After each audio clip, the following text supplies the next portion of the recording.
우리 전우좌우에 계신 분들과 함께 축복의 인사하겠습니다. 하나님 오늘도 우리와 함께 하십니다. 우리 이렇게 축복의 인사할까요?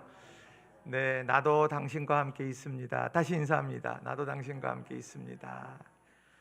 거룩한 예배 주일을 맞이해서 예배당에서 예배드리시는 우리 성도님들이나 또 온라인으로 함께 참여하고 계시는 모든 성도님들 한 분 한 분 위에 하나님께서 주시는 은혜와 또 사랑과 능력이 함께 하시기를 주님의 이름으로 축원을 드립니다. 오늘 여러분들과 함께 천국에서 큰 자라고 하는 제목으로 산상수훈의 말씀을 여러분들과 좀 함께 나누고 싶습니다. 예수님께서 예수님에게 나아온 그런 무리와 제자들에게 하나님의 말씀을 아주 구체적으로 그리고 아주 집중적으로 그렇게 가르쳐 주신 것이 산상수훈입니다. 거기에는 이 말씀이 아주 생각하지도 못했던 말씀을 갑자기 주신 것이 아니라 기존에 많이 들었고 기존에 많이 배웠던 그런 말씀이 갖는 중요한 의미를 바르게 깨우쳐 주셨습니다. 그게 산상수훈에 있어서 아주 중요한 의미와 가치를 가지고 있는 것입니다. 잘못 오해했던 말씀들 그걸 바르게 교정해 주시는 산상수훈. 그 중에 오늘 말씀은 이제 율법과 관련되어진 오해를 예수님이 바로 잡아 주셨어요. 사람들은 예수님을 대할 때 예수님께서 율법을 폐하러 왔다. 예수님께서 율법을 다 무시하고 그리고 새로운 그 무엇인가를 만들어 가려고 하는 것 아닌가 하는 그런 오해를 가지고 있었는데 예수님께서는 오늘 본문에서처럼 아주 분명하게 말씀을 하셨어요. 내가 율법을 폐하러 온 것이 아니다. 나는 완전하게 하려 합니다. 이렇게 분명하게 말씀을 해 주셨다라고 하는 겁니다.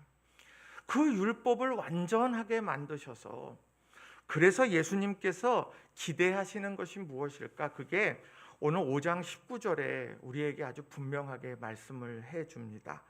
자, 5장 19절 말씀 이렇습니다. 그러므로 누구든지 이 계명 중에 지극히 작은 것 하나라도 버리고 또 그같이 사람을 가르치는 자는 천국에서 지극히 작다 일컬음을 받을 것이요 누구든지 이를 행하며 가르치는 자는 천국에서 크다 일컬음을 받으리라. 사람들이 일을 행하고 가르쳐요. 근데 그게 율법이더라는 거죠. 율법을 행하고 율법을 가르칩니다.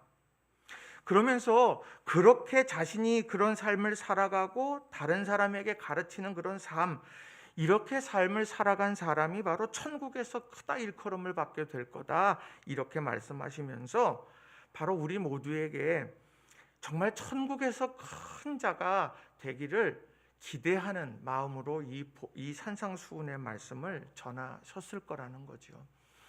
세상에서 큰 사람 되기를 원하는 건 모든 사람들에게 있어서 동일한 마음일 거예요. 내가 세상 살면서 큰 사람 돼야지. 그런데 우리 믿음의 사람들은 하나님 나라의 큰 사람들이 되도록 하는 이런 소망을 품고 살아가야 된다는 것, 이걸 여러분들 꼭 기억하시기를 주님의 이름으로 부탁을 드립니다. 그래서 그런 천국에서 큰 자가 과연 어떤 사람일까? 세 가지로 여러분들과 좀 함께 살펴보려고 합니다. 자, 첫 번째로는요, 천국에서 큰 자는 생명의 지향점을 확고히 붙잡는다는 겁니다. 한번 따라해 보겠습니다. 천국에서 큰 자는 생명의 지향점을 확고히 붙잡습니다. 여러분 이걸 꼭 기억하셨으면 좋겠습니다. 목표가 분명해요. 목표가 분명해요. 여러분 어떤 단어를 듣게 되면 떠오르는 이제 형상들이 있습니다. 단풍 그러면 여러분 어떤 생각이 듭니까? 빨갛고 노랗고 그러면서 아주 예쁘죠. 이제 그런 아주 예쁘고 물들인 듯한 이제 그런 아름다운 모습을 떠오르시게 될 거예요. 바다 그러면 어떤 생각이 듭니까? 바다 그러면 평온하고 또 파랗고 이제 그러면서 마음이 이렇게 평안하게 되는 이제 그런 모습이 생각이 날 거예요. 반대로 장마 그러면 어떤 생각이 듭니까? 아이고 후덕지근하고 거기에 습기 차가지고 이제 여러 모양으로 아주 찌뿌둥한 것, 그게 이제 장마 아니겠습니까? 오늘 우리가 어떤 단어 속에는 바로 그것이 갖는 이미지가 이렇게 있어요. 그럼 여러분, 율법 하면 어떤 이미지가 떠오르십니까? 율법, 답답하다, 구속받는 듯하다, 뭐 고루하다, 커피로 보면 라떼다, 뭐 이런 것처럼 우리들이 그런 여러 가지 것들이 이렇게 생각이 납니다. 반대로 복음 그러면 여러분 무엇이 생각이 납니까? 자유로움, 복음 안에서 해방, 뭐 이런 것들을 우리들이 이제 자연스레 떠오르게 됩니다. 그러다 보니까 율법과 복음이라고 하는 이 두 가지는 대치되는 것처럼 그렇게 인식해 왔다는 겁니다. 그런데 예수님 시대에도 그런 여러 이제 그런 오해들이 있었지요. 왜냐, 예수님께서는 율법을 파괴하고 복음이라는 것을 세워가려고 하시는 분이었다. 이렇게 오해했을 때 예수님은 분명하게 5장 17절에서 말씀을 하신 거예요. 내가 율법이나 선지자를 폐하러 온 줄 생각하지 말라. 폐하러 온 것이 아니요 완전하게 하려 함이다. 율법이 지향하는 지향점이나 복음이 지향하는 지향점이 같다는 것을 이야기하는 거예요.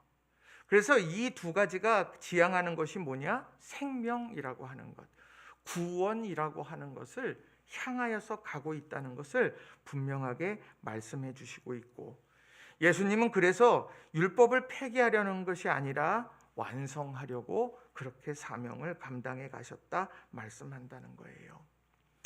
저는 율법을 이야기할 때 계명이라고 하는 말과 더불어서 이제 여러 이야기들을 나눕니다. 율법이나 계명은 의무를 가지고 있고요, 당위성을 가지고 있습니다. 그런데 이렇게 되면 되게 무겁게 느껴지는데 다른 말로 하면 삶의 방식을 이야기하는 거예요. 율법, 계명.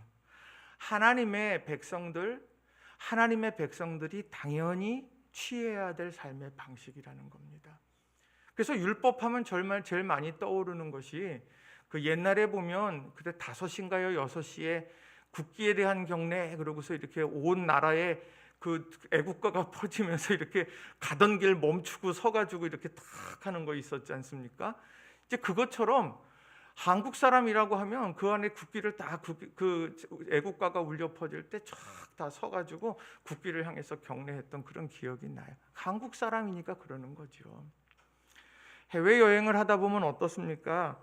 그 외국 사람들이 이렇게 기타 치면서 뭘 불러요? 사랑해 당신을 정말로 사랑해. 그 노래 부르면 외국 사람들은 잘 몰라도 한국 사람들은 다 따라 부르고 막 이제 그러는 거예요. 한국 사람이니까 그렇게 느끼는 것이지요. 뭐 아리랑도 그렇고 뭐 여러 가지가 다 이제 있을 겁니다. 근데 중요한 건 오늘 율법이나 계명이라고 하는 것, 이것은 삶의 방식이다. 그렇게 살아가야 돼요. 그럼 반대로 복음이라는 것은 뭘까? 복음은 약속이라고 하는 거예요. 복음은 약속. 우리가 한계 상황에서 놓여져 가지고 더 한 걸음도 못 나갈 것 같은데 이 복음이 우리에게 약속으로 다가오는 거예요. 오늘 내가 힘겹게 살아가는데 이 복음이라는 것, 그 안에 담겨져 있는 하나님의 의지, 하나님의 계획, 하나님의 뜻, 이런 것들을 보여주면서 우리를 그 약속을 붙잡고 다시 나아가도록 만든다는 겁니다. 거기에는 희망이 있고 거기에는 능력이 있는 거예요. 그러니까 계명이라고 율법이라고 하는 것이 계명이다? 삶의 방식으로 추구해야 되는 것이나 그 추구하면서 살아가게 되다가 만나는 어려움 속에서 복음, 하나님의 약속을 붙잡고 다시 시작하게 되는 것, 다른 것 같지만 동일한 방향을 가지고 있다라고 하는 겁니다. 저는 그런 의미에서 로마서 7장 7절의 말씀을 여러분들에게 소개하고 싶습니다. 로마서 7장 7절을 세번역 성경으로 읽으면 이렇게 기록합니다. 그러면 우리가 무엇이라고 말을 하겠습니까? 율법이 죄입니까? 그럴 수 없습니다. 그러나 율법에 비추어 보지 않았다면 나는 죄가 무엇인지 알지 못하였을 것입니다. 율법에 탐내지 말아라 하지 않았다면 나는 탐심이 무엇인지 알지 못하였을 것입니다. 그러니까 율법 자체가 나쁜 것이 아니라 그 율법을 통해서 깨닫게 만드신다는 거예요. 또 로마서 7장 9절도 이렇게 말씀을 해요. 전에 율법을 깨닫지 못했을 때에는 내가 살았더니 계명이 이름에 죄는 살아나고 나는 죽었도다. 이 말씀의 뜻은 다른 것이 아닙니다. 내가 율법을 깨닫지 못했을 땐 네가 죄인 줄 모르고 내가 이 삶을 살아가는 것이 잘 살아가는 것인 줄로 착각하며 살았다는 거예요. 그런데 내가 율법을 통해서 딱 비추어 보니까 그리스도의 하나님의 백성의 삶의 방식에 대해서 내가 알고 보니까 이거는 아니었구나. 이런 것들을 깨닫게 된다라고 하는 거죠. 그러니까 율법을 통해서 내가 죄를 발견하는 거예요. 그런데 중요한 건 그렇게 죄를 발견하고 난 다음에 어디를 향해 가느냐? 그 다음이 복음을 향해 가더라는 거예요. 은혜를 향해 가더라는 겁니다. 내가 철저하게 이 죄악 가운데서 자유하지 못한다고 하는 것을 알았어요. 내가 이 사망의 몸에 있으면서 사망의 법이 나를 자꾸 짓누르고 있는 것을 내가 깨달았어요. 내가 몸부림치고 애쓰지만 어느새 동일한 잘못을 저지르고 있는 내 모습을 보다 보면 이게 내 스스로 할 수 없는 거구나. 그러면서 하나님 도와주세요. 하나님 함께 해주세요. 라고 하는 이런 하나님의 은혜에 대한 갈망으로 나아가게 된다는 거예요. 깨닫게 하는 것이 율법. 그리고 그 율법 가운데에서 내 모습을 바라보면서 하나님의 은혜로 나아가게 만드는 복음. 이것은 저마다 생명 회복이라고 하는 지향점을 가지고 있다라고 하는 겁니다. 오늘 우리가 하나님의 삶의 방식, 백성으로서의 삶의 방식을 우리가 추구하고 그대로 살려고 오늘 이 주일 아침에 여러분 예배당에 나온 것 아닙니까? 일주일에 이 주일 얼마나 쉬고 싶고 이 얼마나 이불 속에서 하나가 되어져서 그렇게 뒹굴고 싶은 유혹이 얼마나 많은 시간이에요. 그런데 여기 계신 우리 성도님들 왜 나오시려고 하면 얼마나 힘들게 하고 나오십니까? 씻어야 되지요. 옷 이렇게 다 갖추어 입어야 되지요. 그리고 차 타고 달려와야 되지요. 그 예배 드리러. 왜요? 삶의 방식이기 때문이라는 거죠. 오늘 그것이 오늘 우리의 삶 속에서 때때로 그 방식대로 살아가는 게 힘겨운 그 순간에 바로 하나님의 은혜, 하나님 우리에게 힘 주세요. 내가 나아올 수 없는 상황이지만 하나님 나아가려고 합니다. 내게 힘을 주세요. 이런 아름다운 이런 생명의 지향점을 우리가 꼭 붙들고 살아갈 수 있는 저와 여러분이 되기를 간절히 바랍니다. 여러분 성경 통독 훈련과 기도학교 이제 그것이 잘 맞춰졌으면 제가 어느 분이 했고 어느 분이 안 했는지는 제가 잘 모릅니다. 이제 어느 분이 열심히 했는지 또 어느 분이 또 그것을 끝까지 완주했는지 저는 지금 알지 못하는 상태지만 그런데 이러한 과정 중에 여러분 뭐 이거 하는 거 문제도 안 돼 그러고 그냥 그렇게 하고 쉽게 갔었습니까? 왜 목사님은 하나만 하는 것도 버거운데 2개씩이나 한꺼번에 하면서 우리를 고통스럽게 하실까? 성경 통독 훈련은 늘 교재를 써서 내는 것을 내가 알고 있었는데 기도학교는 뜬금없이 내라고 그래서 갑작스럽게 막 몰아치기 해가지고 기록을 해야 되는 그런 상황 속에 놓여지기도 하지 않습니까? 근데 왜 그럴까요? 왜 그것을 우리들이 편하면 좋은 건데 왜 굳이 이런 훈련들을 진행해 갈까요? 그것은요 우리 신앙인들의 삶의 방식이기 때문인 겁니다. 내가 붙잡아야 되고 내가 지켜내야 되고 하는 것이 거기에 있기 때문이에요. 자, 그런데 그러한 일을 진행하다 보면 힘들어요. 근데 힘드니까 내려놓는 것이 아니라 내가 힘드니까 하나님의 은혜를 갈망하면서 나아가는 거예요. 그러다 보면 내 안에 영적인 능력이 성장하게 되어지는 겁니다. 우리 성도님들 작년과 올해 또 내년 후년 우리가 쭉 이제 신앙생활에 나갈 때 정체되지 않는 신앙이 되시기를 부탁을 드립니다. 내가 10년 전이나 5년 전이나 3년 전이나 지금이나 똑같다면 아니면 도리어 퇴보했다면 여러분 이 생명의 지향점을 다시 한번 꼭 붙드시길 주님의 이름으로 부탁을 드립니다. 두 번째로는요, 천국에서 큰 자는 선택적 순종을 하지 않는다는 것입니다. 한번 따라해 보겠습니다. 천국에서 큰 자는 선택적 순종을 하지 않습니다. 신앙생활 하면서 제일 많이 받는 유혹이 선택적 순종입니다. 이 선택적 순종이라고 하는 것은 무엇이냐? 하나님이 말씀해 주셔도 내가 납득하고 이해되지 않으면 난 순종할 수 없다는 태도예요. 내가 이 선택적 순종의 대표적인 사람이 누구냐? 저는 요나라고 생각합니다. 이 요나가 어떤 일들을 이루어 갔습니까? 이 요나는 이 요나에 대한 내용은 요나서 1장 3절에 보면 요나에 대한 이야기가 쭉 이제 나오게 되는데 제가 좀 요나서 1장 3절 말씀을 좀 읽어 드리겠습니다. 그러나 요나가 여호와의 얼굴을 피하려고 일어나 다시스로 도망하려 하여 욥바로 내려갔더니 마침 다시스로 가는 배를 만난지라 여호와의 얼굴을 피하여 그들과 함께 다시스로 가려고 배싹을 주고 배에 올랐더라.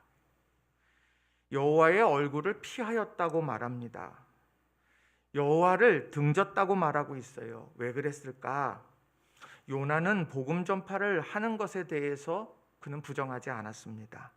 다만 적국 니느웨의 회복을 위해서 복음을 전파한다는 것만큼은 나는 용납할 수가 없습니다. 그래서 하나님께서 원하시더라도 나는 그것을 받아들일 수 없습니다. 라고 그렇게 나아갔던 것이 요나의 모습이었다는 겁니다. 오늘 이 요나의 모습이 현대의 신앙인들 가운데 참 많이 있습니다. 제 아무리 하나님께서 원하시든 그래도 내가 그것을 인정하지 않고 내가 이해될 수 없다면 나는 그것에 대해 순종할 수 없습니다. 이게 비단 몇몇 사람들의 이야기가 아니에요. 이거는 현대 신앙의 흐름이 되더라는 겁니다. 그런데 성경에서는 어떻게 이야기를 하고 있느냐는 거예요. 자, 마태복음 5장 18절 19절 말씀을 보면 이렇게 기록을 합니다. 진실로 너희에게 이르노니 천지가 없어지기 전에는 율법의 1.1획도 결코 없어지지 아니하고 다 이루리라. 그러므로 누구든지 이 계명 중에 지극히 작은 것 하나라도 버리고 또 그같이 사람을 가르치는 자는 천국에서 지극히 작다 일컬음을 받을 것이요 누구든지 이를 행하며 가르치는 자는 천국에서 크다 일컬음을 받으리라. 천지가 없어지기 전에는 율법의 1.1획도 결코 없어지지 않고 다 이루리라 이렇게 말해요. 이건 관용어입니다. 율법의 1.1획, 그러니까 보잘것없는 작은 것, 거기에 있는 점 하나, 그런 보잘것없는 것, 잘 보이지 않는 작은 것까지라도 그것도 소중한 것이다. 우리에게 율법으로, 계명으로 우리에게 주어지고 삶의 방식으로 삼으라고 그렇게 우리에게 주셨을 때에는 다 이유가 있다. 그러니 우리는 이런 율법을 대할 때 천지가 없어지기 전에는 다 이루어질 것이기 때문에 우리는 그것을 신뢰해야 된다는 거예요. 그런데 19절에 보면 어떤 일들이 벌어지고 있느냐? 지극히 작은 것 하나라도 버립니다. 이유는 뭐냐? 지극히 작은 것이기 때문입니다. 이것이 아주 크고 중요한 것처럼 내가 볼 때 느껴지지 않기 때문이에요. 그러니까 지극히 작은 것 하나, 이거는 버려도 돼, 그래요. 또 그같이 사람을 가리키는 자가 있어요.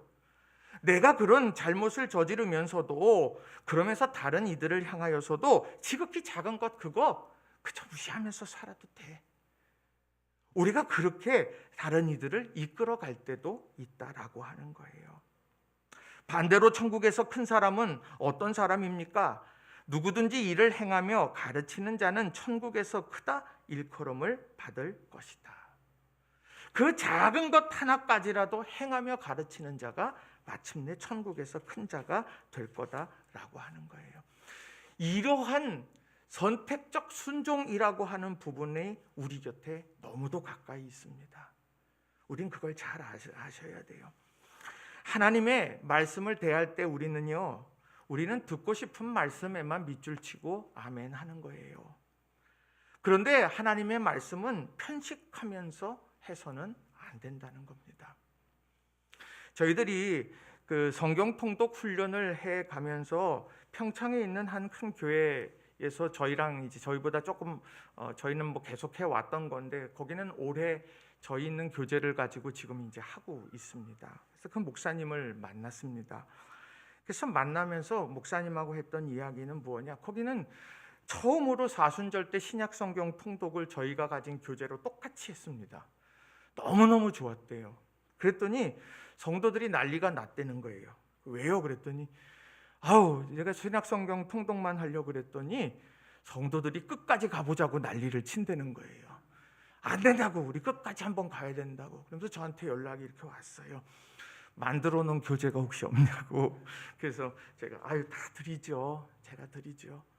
그 요청하는 거 다 드리고 거기도 지금 저희랑 맞춰서 쭉 이제 진행을 해갑니다. 그 목사님이랑 나눈 이야기 중에 하나가 아주 의미 있어요. 저랑 똑같아요, 생각이. 우리는 성경을 읽어가면서 편식할 때가 참 많습니다. 내가 보고 싶은 것, 읽고 싶은 것, 내 구미에 맞는 것에만 아멘하고 그것만이 하나님의 말씀이라고 생각하는데 그렇게 통으로 읽어가다 보니까 어느 순간에 하나님이 나를 향해서 말씀하시는 책망도 있고 하나님께서 나를 이끌어 가시려고 목표를 가르쳐 주시는 것도 있고 그러면서 그 안에 나에게 주시는 은혜들이 참 많다라고 하는 거예요. 말씀에 대한 편식, 우리 그 주의해야 됩니다. 하나님이 주시는 위로 앞에 아멘, 내가 하나님 의지하고 일어서겠습니다, 그러세요. 그리고 하나님의 말씀을 들으면서 그것이 내 안에 걸림이 되고 책망이 돼요. 그럼 날 돌아보세요. 나를 돌아보면서 내가 하나님께서 나에게 어떤 기대를 가지고 계실까? 그래서 포기하지 않고 내 마음에 울림을 주시는구나. 그렇게 생각하셔야 돼요. 또요, 선택적 순종이 또 어디에 있습니까? 사역할 때도 있습니다. 내가 하고 싶은 것만 합니다. 드러나는 일만 하고 싶어 하고 영광받는 일만 하고 싶어 합니다. 그것이 현대 신앙에 있어서의 그런 대표적인 모습들입니다. 그런데 그러한 시대적 상황에서도 누가복음 9장 23절 말씀은 우린 주목해야 되는데 이렇게 기록해요.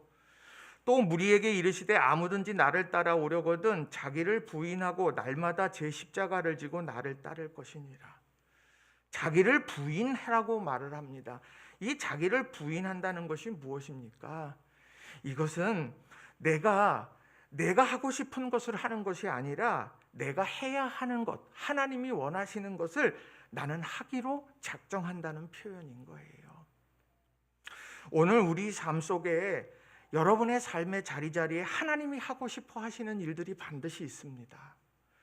여러분이 교회 공동체 안에서 하나님께서 여러분을 통해 이루고자 하시는 일들이 있어요.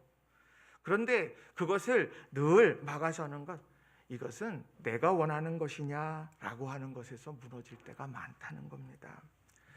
말씀을 준비하면서 사도행전 16장 6절부터 10절 말씀을 깊이 있게 묵상을 하게 됐어요.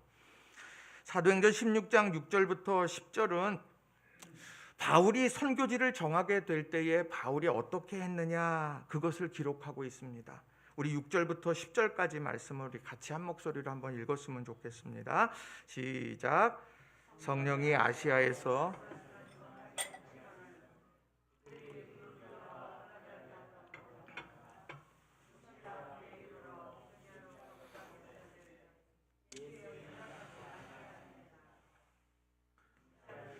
드로아로 내려갔는데 밤에 환상이 바울에게 보이니 마게도냐 사람 하나가 서서 그에게 청하여 이르되 마게도냐로 건너와서 우리를 도우라 하거늘 바울이 그 환상을 보았을 때 우리가 곧 마게도냐로 떠나기를 힘쓰니 이는 하나님이 저 사람들에게 복음을 전하라고 우리를 부르신 줄로 인정함이러라. 아멘. 바울이 아시아의 복음을 먼저 전하고 싶어 했어요.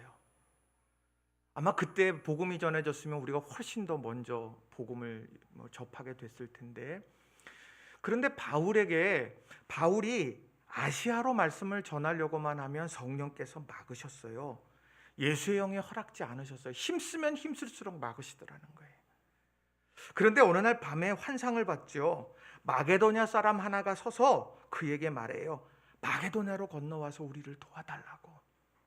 그런데 그런 환상을 보게 될 때 바울이 어땠느냐? 그는 그때부터 마게도냐로 떠나기를 힘썼다고 말합니다. 그 전에 힘을 썼던 것과 다른 힘이에요. 그는 동일한 힘, 아시아로 가야지, 나는 그걸 원해, 그렇게 하면서 달려가려고 했던 그의 삶에서 이 환상을 보고 난 다음엔 하나님이 원하시는 마게도냐로 가야 되겠다 힘쓰게 됩니다. 10절엔 이렇게 말하잖아요. 이는 하나님이 저 사람들에게 복음을 전하라고 우리를 부르신 줄로 인정함이로라. 오늘 우리가 신앙생활해 가면서 세상은 자꾸 너 중심으로 살아 이렇게 이야기를 합니다. 인본주의죠. 그런데 우리는 하나님께서 원하시는 것이 무엇인가라는 질문을 늘 던져야 된다는 거예요. 특별히 예수님을 따르는 제자들이라면 더욱더 그러해야 한다라고 하는 겁니다. 또 선택적 순종에 대한 세 번째가 있다면 또 그게 뭐냐? 하나님에 대한 사랑을 덧입는 것은 사모하지만 하나님을 사랑하는 일에는 관심이 없다는 거예요. 내가 하나님의 사랑을 사모합니다. 하나님의 능력을 사모하고 하나님의 은총을 사모해요. 그런데 그 하나님께서 나를 위해 독생자까지 아낌없이 내어주셨다는 것을 입술로 고백하지만 실상 내 삶에는 하나님을 사랑하기 때문에 행하게 되는 헌신과 수고가 점점 더 사라지게 된다는 거예요. 한쪽에만 집중하게 된다라고 하는 것이지요. 오늘 우리 삶에 수도 없는 이런 여러 선택적 순종이 많이 나오게 됩니다. 그러나 건강한 교회 공동체에는 선택적 순종이 아니라 전적인 순종이 자리하게 된다는 거예요. 그게 건강한 교회의 모습이고요. 건강한 가정의 모습도 마찬가지입니다. 건강한 가정의 모습도 우리 전적인 순종의 삶을 살아가게 될 때 그 가정이 건강한 가정이 된다는 거예요. 그러려고 하면 우리는 어떻게 해야 되느냐? 지극히 작은 것 하나, 그것도 하나님께서 의미가 있어 우리에게 주셨고 우리는 그것을 붙들고 살아가야 된다. 그것은 내가 판단할 일이 아니라 내가 그것을 순종함으로 내가 삶에 이루어가야 된다. 이것을 가슴에 새기는 저와 여러분이 다 되시기를 간절히 바랍니다. 내가 지극히 작은 것이라고 해서 외면했던 것이 있다면 그게 뭘까? 내가 선택적 순종의 삶이 내 안에 가득했다면 그건 도대체 무엇일까? 우리가 다시 한번 살펴보는 오늘 이 아침이 되기를 간절히 바랍니다. 세 번째로는요, 천국에서 큰 자는 앞서 행하여 믿음의 본을 보인다는 거예요.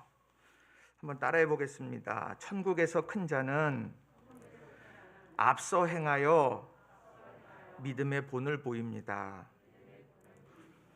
예수님께서는 단지 선택적 순종, 지극히 작은 것을 버리고 다른 이들에게도 버리라고 가르치는 것에 대해서 문제 제기한 것에 끝나지 않으셨어요. 진짜 천국에서 큰 자는 누구냐? 앞서 행하여 믿음의 본을 보이는 사람이 되라고, 거기에 힘쓰라고 그렇게 이야기를 하고 있다는 겁니다. 자, 마태복음 5장 20절 말씀을 보겠습니다. 마태복음 5장 20절에 보면 이렇게 기록을 하죠. 내가 너희에게 이르노니 너희 의가 서기관과 바리새인보다 더 낫지 못하면 결코 천국에 들어가지 못하리라.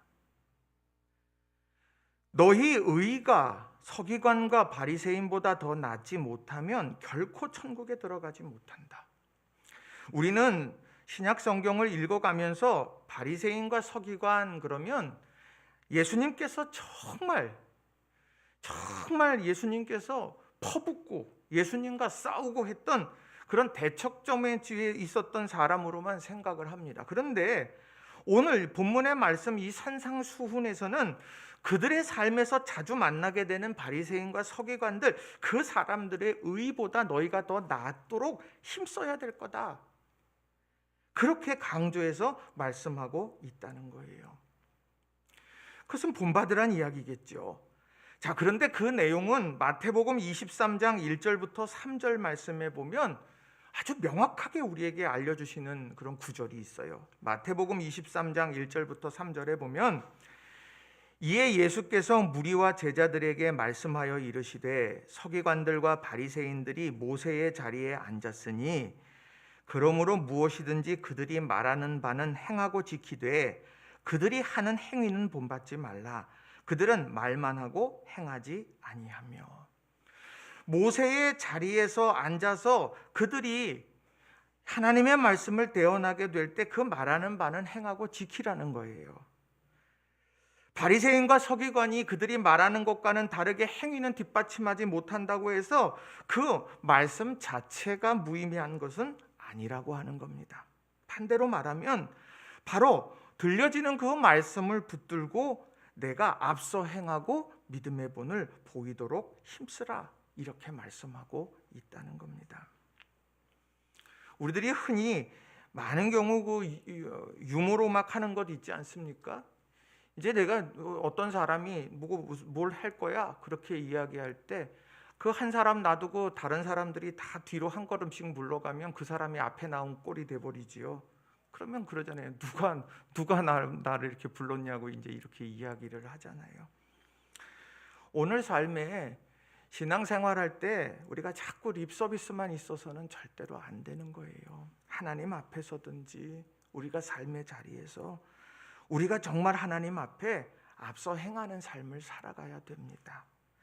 이것이 예수님께서 우리에게 원하시는 아름다운 모습이 된다라고 하는 거예요.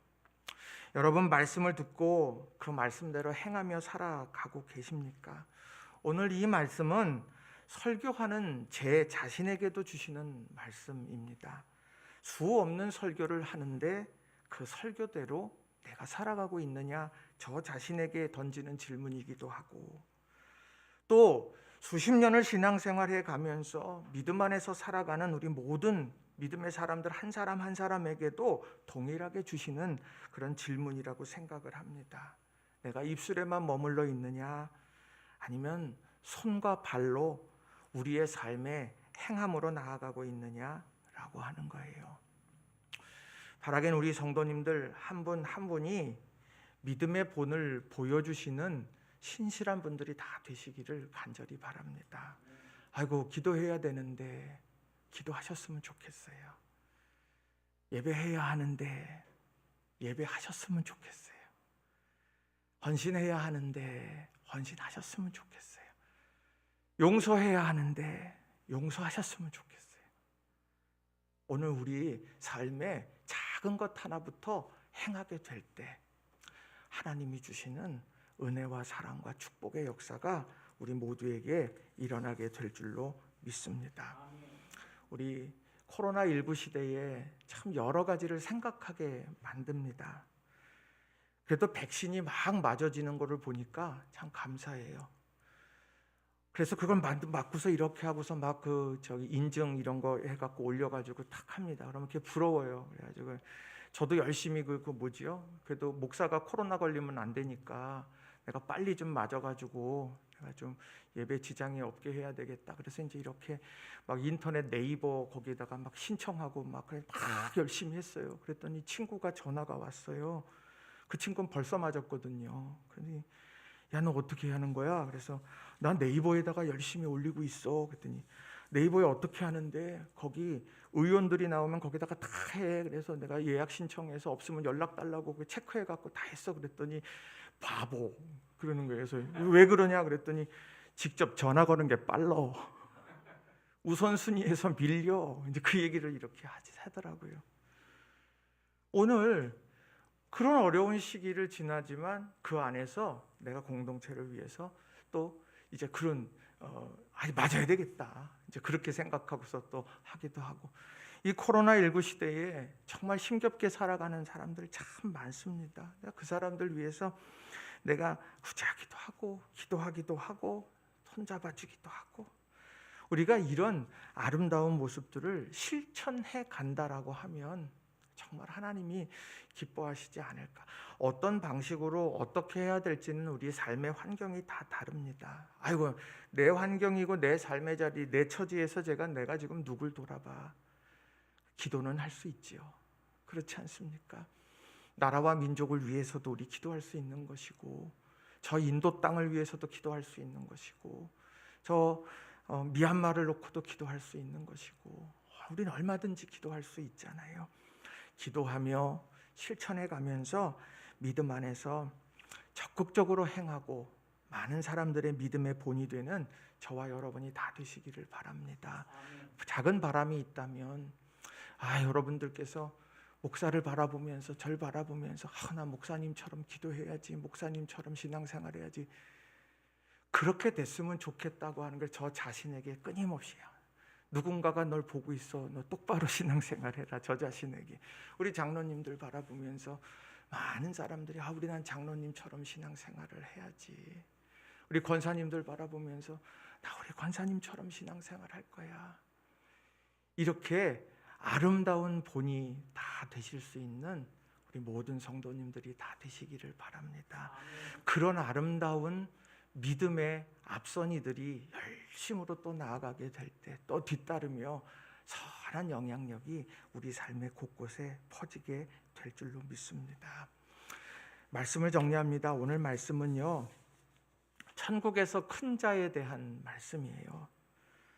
세상에서 큰 자가 되는 비결은 서점에 가면 많이 나와 있어요. 그런데 천국에서 큰 자가 되는 것은 성경에 기록되어 있습니다. 다른 데 있지 않아요. 내 신앙의 방향이 생명 구원을 지향하고 있느냐, 중요한 거예요. 내가 지금 다른 사람을 무너뜨리고 있고 내가 밟고 일어서서 내가 승리하려고만 하고 있느냐? 그게 아니라 생명 구원. 선택적 순종의 유혹이 있을 때 나를 부인하고 내가 전적으로 순종하면서 하나님 앞에 서겠습니다. 그런 마음으로 내가 살아가고, 그리고 천국에서 큰 자는 바리새인과 서기관의 의보다 나으려고 힘쓰는 사람. 그러니까 내가 열심히 신앙생활하고 내가 말하는 거 듣고 깨닫는 대로 내가 삶으로 살아내려고 애쓰는 그런 삶. 이런 삶을 살아가는 것이 천국에서 큰 자의 삶이다. 여러분 모두 천국에서 큰 자가 되시기를 바랍니다. 제가 확신하는 것은 천국에서 큰 자가 되려고 애쓰는 그 사람을 하나님께서는 복의 복을 더해 주실 거예요. 왜? 하나님 마음에 합한 자가 될 테니까요. 이런 아름다운 삶을 사는 우리 성도님들이 다 되시기를 바랍니다. 이 시간 우리 합심해서 통성으로 기도할 때 하나님, 내가 천국에서 큰 자가 되게 해주세요. 내가 생명 회복의 지향점을 갖게 하시고 그 목표 놓치지 말게 하시고, 내가 선택적 순종이 내 삶을 왜곡시키고 또 그것을 가지고 다른 이들을 가르치면서 그 왜곡된 삶을 내가 다른 이들에게 영향을 주는 그런 일들이 없게 하시고, 우리가 전적으로 하나님 앞에 순종해 가면서 내가 믿음의 본을 보이고 생명의 역사를 이루는 주인공 되게 해달라. 이 시간 간절한 마음으로 합심해서 통성으로 기도하도록 합니다. 기도하겠습니다.